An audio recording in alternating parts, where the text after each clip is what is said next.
26 August 2026। দর্শক, আজকের বাজারে আলু, পেঁয়াজ, রসুনের দামটা কেমন আছে সেটা আপনাদেরকে জানিয়ে দেবো। আমি বর্তমানে অবস্থান করছি ঢাকা শ্যামবাজার লালকুঠির। আপনারা কে কোন জেলা থেকে আমাদের সাথে আছেন অবশ্যই কমেন্টে জানিয়ে দিবেন। দর্শক, আজকের বাজারে কোন জায়গার আলুর কত দাম যাচ্ছে সেটা আপনাদেরকে জানিয়ে দেবো। তো এখানে দেখতে পাচ্ছেন যে আলুগুলো আছে, কোন এলাকার আলুর কত দাম সেটা জানবো বিক্রেতা ভাইয়ের কাছে। ভাই আসসালামু আলাইকুম। ওয়ালাইকুম আসসালাম। ভাই, কোন জায়গার আলুর কত দাম যাচ্ছে আজকে?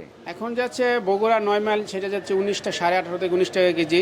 মুন্সিগঞ্জ যাচ্ছে 16 থেকে 16.5 টাকা কেজি, এটা সাদাটা। আর লালটা মুন্সিগঞ্জ যাচ্ছে হলো 15.5 থেকে 16 টাকা কেজি। আর জয়পুরহাট যাচ্ছে হলো আপনার 17.5 থেকে 18 টাকা কেজি বর্তমান বাজারে। হ্যাঁ, ধন্যবাদ। দর্শক, পেঁয়াজের বাজারের কি অবস্থা সেটা আপনাদেরকে জানিয়ে দেবো। আর এখানে দেখতে পাচ্ছেন এই যে রসুন, তার রসুনের বাজারে কি অবস্থা সেটা জানতে পারবেন। আর বর্তমান বাজারে এই যে দেখতে পাচ্ছেন এই যে প্রচুর পেঁয়াজ আছে। আর ক্ষুদ্র ব্যবসায়ীরা কিন্তু এই যে এসেছে পেঁয়াজ নেওয়ার জন্য। আর তাদের সাথে আমরা একটু কথা বলবো। ভাই কেমন আছেন? ভাই, আপনি তো ক্ষুদ্র ব্যবসায়ী, পাইকারি নিয়ে খুচরা বিক্রি করেন। কোথা থেকে আসছিলেন? তা আপনাদের কি অবস্থা ভাই একটু বলবেন? আলহামদুলিল্লাহ ভালো। বেচা কিনা কি হচ্ছে? বেচা কিনা হচ্ছে না? তা এই প্রতিদিন আপনার কত বস্তা পেঁয়াজ বিক্রি করতে পারেন? ছোট দোকান থেকে 1 বস্তা পেঁয়াজ বিক্রি করতে পারেন। ধন্যবাদ। তা দর্শক, পেঁয়াজের বাজারে কি অবস্থা আর আসল এই পেঁয়াজের যে আসল রহস্য সেটা কিন্তু আপনাদেরকে জানিয়ে দেব। আসসালামু আলাইকুম। ওয়ালাইকুম আসসালাম। কেমন আছেন?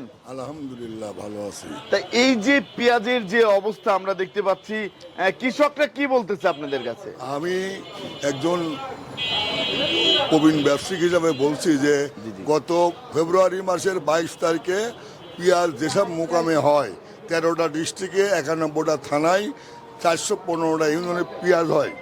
এই পেঁয়াজের মোকামগুলোতে আমি সফর করেছি।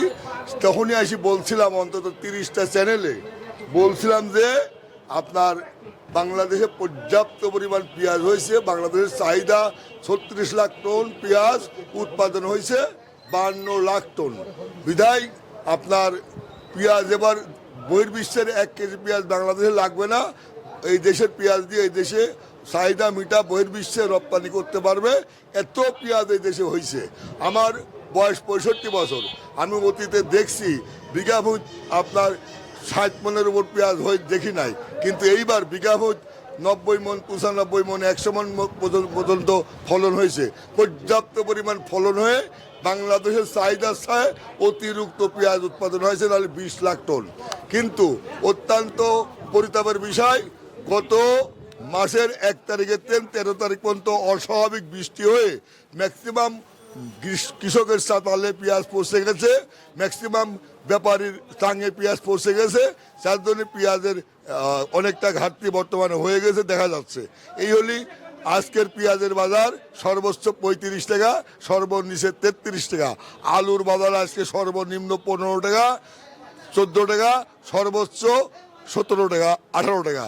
এবং রসুনের বাজার আজকে সর্বনিম্ন 45 টাকা, সর্বোচ্চ আপনার 70 টাকা। এই 3টা পণ্যই দেশের 18 কোটি বাঙালির মশলা, বুঝছেন, এই পণ্যের দাম অস্বাভাবিক কম, বুঝছেন। এবং আমি এই আপনার মাধ্যমে জানাতে চাই, আমি একবার গত ফেব্রুয়ারি মাসে পেঁয়াজ জমিতে পেঁয়াজের এলাকায় সফরে গেছিলাম। তার বর্ণনা এবং তার রূপরেখা আসে তুলে ধরেছিলাম। এইবার গেছিলাম নাটোরে রসুনের মোকামে, বুঝছেন।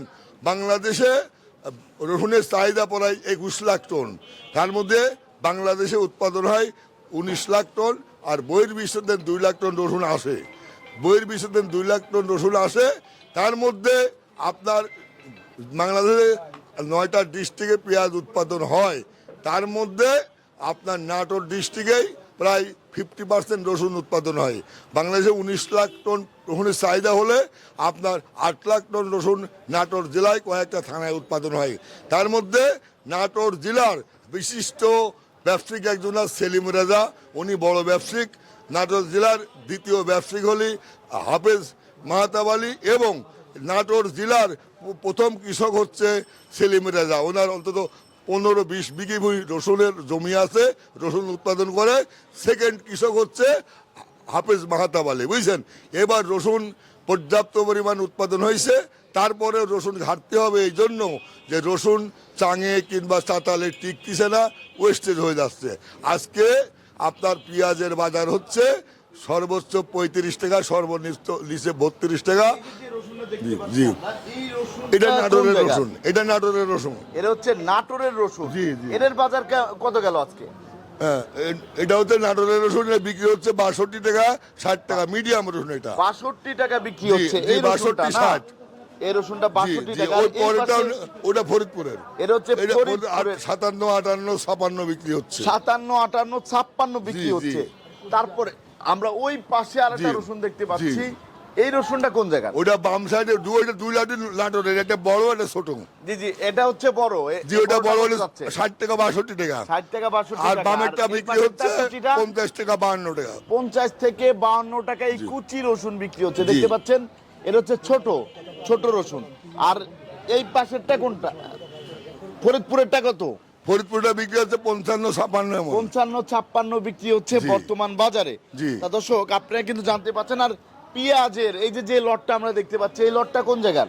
এটা হচ্ছে পাবনার পেঁয়াজ, পাবনার পেঁয়াজ। জি। পাবনা কত যাচ্ছে আজকে? 34 টাকা, 33 টাকা, উপরে 35 টাকা। 34 থেকে 33, উপরে 35 টাকা জি, জি, বিক্রি জি, হচ্ছে জি। আজকের বাজারে। দর্শক দেখতে পাচ্ছেন। তারপরে আমরা দেখতে পাচ্ছি এখানে এই যে আরেকটা পেঁয়াজ আছে। এই পেঁয়াজটা কোন জায়গার? ওটা হচ্ছে ফরিদপুরের। ফরিদপুরের। জি। এটা কত দাম ওটা যাচ্ছে? 32-33 বিক্রি হচ্ছে। 32 থেকে 33 টাকা জি, বিক্রি হচ্ছে। জি। তারপর আমরা এই পাশে আরেকটা ওটাও লট দেখতে ফরিদপুরের, পাচ্ছি। ওটাও ফরিদপুরের। এটাও ফরিদপুরের। এটাও 32-33 বিক্রি হচ্ছে। এটাও 32 থেকে জি। 33 টাকা জি। যাচ্ছে আজকের বাজারে। জি। তারপরে আমরা দেখতে পাচ্ছি এখানে আরেকটা পেঁয়াজ আছে। হ্যাঁ, এই ওটা লটটা- ওটা 32 টাকা বিক্রি হচ্ছে। ওর কোয়ালিটি একটু লোয়েস্ট, এই জন্য 32 টাকা, এর 31 টাকা। জন্য- জি এর জন্য হচ্ছে আপনার জি। 32 টাকা জি, বিক্রি হচ্ছে। জি। নিচে তারপর 30 আমরা টাকা হচ্ছে। আমরা দেখতে পাচ্ছি এই পেঁয়াজটা কত? ওটা 32 টাকা বিক্রি হচ্ছে। এরও 32 টাকা বিক্রি জি, হচ্ছে। এদের পিছে একটা 30 টাকা বিক্রি হচ্ছে।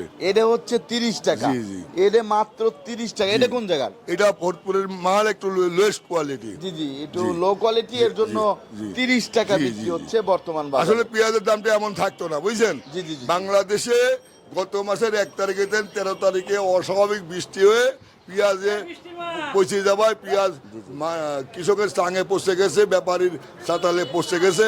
যার জন্য 15 টন পেঁয়াজ যদি বাজারে আসে, তার মধ্যে 5 টন পচা আসে, 10 টন ভালো আসে, বুঝছেন। এই 5 টন যে পচা আসে, এটাই বাজার মানে কম দামে বিক্রি করে, বুঝছেন। কম দামে বিক্রি করার কারণে ভালো পিসের দাম বাড়ে না। এইভাবে 2 মাস একইভাবে বিক্রি হচ্ছে, বুঝছেন। পচা পেঁয়াজটা যদি না আসতো, তাহলে ভালো পিস 50-55 টাকা উঠতো, বাজার হতো, কৃষকের উৎপাদন খরচটা উঠতো, বুঝছেন। কিন্তু অত্যন্ত পরিতাপের বিষয়, পেঁয়াজ যখন জৈবনকাল জমিতে উঠবে, বুঝছেন। পেঁয়াজ এই বাংলাদেশে যে 13টা ডিস্ট্রিক্টে পেঁয়াজ হয়, পেঁয়াজ জমিতে উঠবে, বুঝছেন। এমন টাইমে 2টা বৃষ্টি হয়েছিল, বড় বড় বৃষ্টি। ওই বৃষ্টির কারণেই পেঁয়াজে যা টাঙে রাখেছে, পেঁয়াজের জীবনে ক্যান্সার আঘাত ধারণ করেছে, বুঝছেন। এই পেঁয়াজটা কোন জায়গার? এটাও ফরিদপুরের। এর দাম কেমন এটা যাচ্ছে? 33 টাকা বিক্রি হচ্ছে। 33 টাকা বিক্রি জি। হচ্ছে এই পেঁয়াজটা। জি। আর এই লটটা? ওটা 32 টাকা বিক্রি হচ্ছে, ওটাও ফরিদপুরের। এটা 32 টাকা আপনার জি। ফরিদপুরের জি। মাল। আর এই আলুটা আলু কত এটা বিক্রি আছে? জয়পুরহাটের আলু, এটা বিক্রি হচ্ছে 17 টাকা। জয়পুরহাটের আলু এটা কত? 17 টাকা। 17 টাকা জি, জি, বিক্রি হচ্ছে। কিছু ঈদ আলু, মুন্সিগঞ্জের আলু 15 টাকা। মুন্সিগঞ্জের আলুর দামটা কম। জি জি আপনাকে অসংখ্য জি, ধন্যবাদ। আমি আপনি দুটি কথা বলতে চাই। জি, জি, জি। আমি দুটি কথা বলতে চাই। এটা এই জন্য যে আজকে বাংলাদেশে এমন একটা অবস্থা সৃষ্টি হয়েছে, বুঝছেন। সেটা হচ্ছে ব্যবসায়িকদের ব্যবসা নাই। কৃষকেরা যেসব পণ্য উৎপাদন করে বাজারে আমদানি করতেছে, তার ন্যায্য মূল্য পাচ্ছে না, বুঝছেন। লক্ষ লক্ষ ছাত্র ছাত্রী লেখাপড়া শিখে তারা কর্ম পাচ্ছে না। ছাত্রদের চাকরি নাই, ব্যবসায়িকদের ব্যবসা নাই, এবং যারা কৃষক তাদের ন্যায্য মূল্য পাচ্ছে না। এই 3টা সংস্থারই করুণ অবস্থা, যেটা নজিরবিহীন। আর যার জন্য এই 3টা সংস্থার অবস্থায় ভয়াবহ খারাপ। কৃষকের হাতে যদি গেলে পয়সা না থাকে বাজার করবে কোথায় থেকে, আর ব্যবসায়ীদের ব্যবসা হবে কোথায় থেকে? আর দেশে বিনিয়োগ একদম কম, এতটা বিনিয়োগ কম, দেশে কোনো কর্মসংস্থানতা নাই, বুঝছেন? কর্মসংস্থানতা না থাকার কারণে ব্যবসায়ীদের ব্যবসা নাই। কৃষকেরা যে পণ্য উৎপাদন করবে, যেসব উপকরণ দিয়ে উৎপাদন করে সেসব উপকরণের দাম হাই দাম, বুঝছেন? সারের দাম অস্বাভাবিক, তেলের দাম অস্বাভাবিক, বিষের দাম অস্বাভাবিক, ব্যাংক লোন অস্বাভাবিক, বুঝছেন? যার জন্য কৃষকেরা বুক ভরে উৎপাদন করতে পারতেছে না, বুঝছেন? এই দেশ হলে কৃষি আইন দেশ। এই দেশে যদি গেলে কৃষি উৎপাদন করে কৃষি বিপ্লব ঘটা বহির্বিশ্ব পণ্যের রপ্তানি না করতে পারে, এই দেশের অর্থনৈতিক অবস্থা উন্নয়ন হবে না, বুঝছেন? আর কৃষকের উন্নয়ন যদি না হয়, কৃষকের উন্নতি না হয়, কৃষকের মুখে হাসি না ফোটে, দেশের উন্নতি হবে না। আর কৃষকের মুখে হাসি ফুটলে মাননীয় প্রধানমন্ত্রীর মুখে হাসি ফুটবে, মাননীয় প্রধানমন্ত্রীর মুখ বিশ্বের দরবারে উজ্জ্বল হবে, বুঝছেন? তাই মাননীয় প্রধানমন্ত্রীর সবিনয় অনুরোধ করি, অতীতের জীবনে অনেক সরকার কোটি কোটি শত শত কোটি টাকা বিনিয়োগ করেছে আপনার উপরে, শিল্পর উপরে, তার লাস্টে তার ফলাফল জিরো। আমি মাননীয় প্রধানমন্ত্রীর সবিনয় অনুরোধ করি, আপনার বাবা রাষ্ট্রপতি শহীদ জিয়াউর রহমান উনি কৃষি বিপ্লব ঘটাইছিল, আপনিও তার ছেলে, আপনি কৃষি বিপ্লব ঘটান। এই দেশে কৃষি আইন দেশ, কৃষি বিপ্লব ঘটা, বিশ্বের দরবারে আমাদের দেশের পণ্য রপ্তানি করে লক্ষ লক্ষ ডলার আমদানি করে এই দেশে কৃষকের মুখে হাসি নিয়ে আসেন। কৃষকের মুখে হাসি আসলে আপনার মুখে হাসি আসবে, বিশ্বের দরবারে আপনার মুখ উজ্জ্বল হবে। ধন্যবাদ আপনাকে। তা দর্শক, আপনারা কিন্তু জানতে পারলেন এই ঘরে যে পেঁয়াজগুলা ছিল, এই পেঁয়াজের দামটা কেমন আছে। তো সবাই ভালো থাকবেন, আল্লাহ হাফেজ।